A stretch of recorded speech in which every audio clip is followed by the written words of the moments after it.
This book talk is for The Amulet, Book 1, The Storekeeper, by Kazu Kabushi. It's a graphic novel.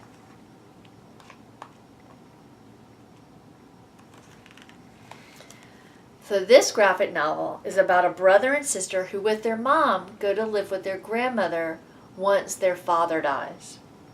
But uh-oh, the house is dangerous. One day the mom goes into the basement. You and I know, never go into the basement of a spooky house. And she doesn't come out. The twins will have to enter a world of demons and evil robots if they want to save her. Will they get to her in time? I don't know.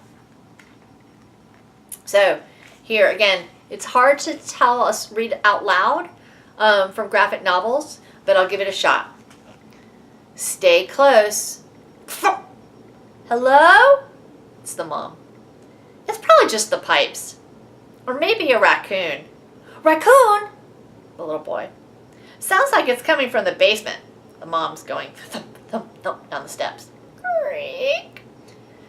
I want you to both to stay here where it's safe.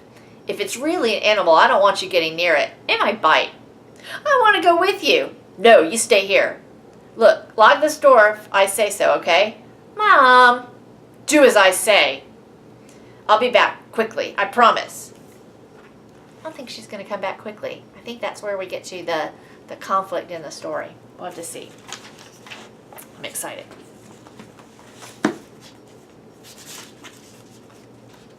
Book Talk for The Unwanteds by Lisa McMahon, 2011.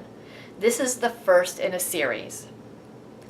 At 13, you find out if you are necessary, wanted, or unwanted.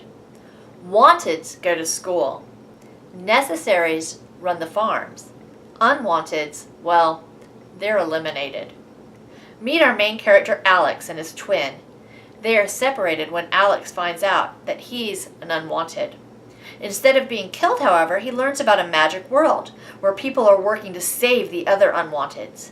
Of course, Alex still has a strong connection to his twin. What will happen to all the unwanteds? Will his twin help or harm in his new life? The Death Farm, page 10. No one spoke during the 15-minute bus ride to the Death Farm. It was stifling hot. Flies buzzed and darted at the closed windows, unable to escape. When Alex pulled out of his deep daze, he wiped the sweat off his forehead with his upper arm and looked around the bus. In front of Alex, connected to him by a long chain over the high-backed bus seat, was his neighbor and friend, Megan Ranger. It was a bit of shock to see her in this group. She'd only had one infraction as far as he knew, but it was a double, singing and dancing. Alex had witnessed it, but it wasn't he who had reported her.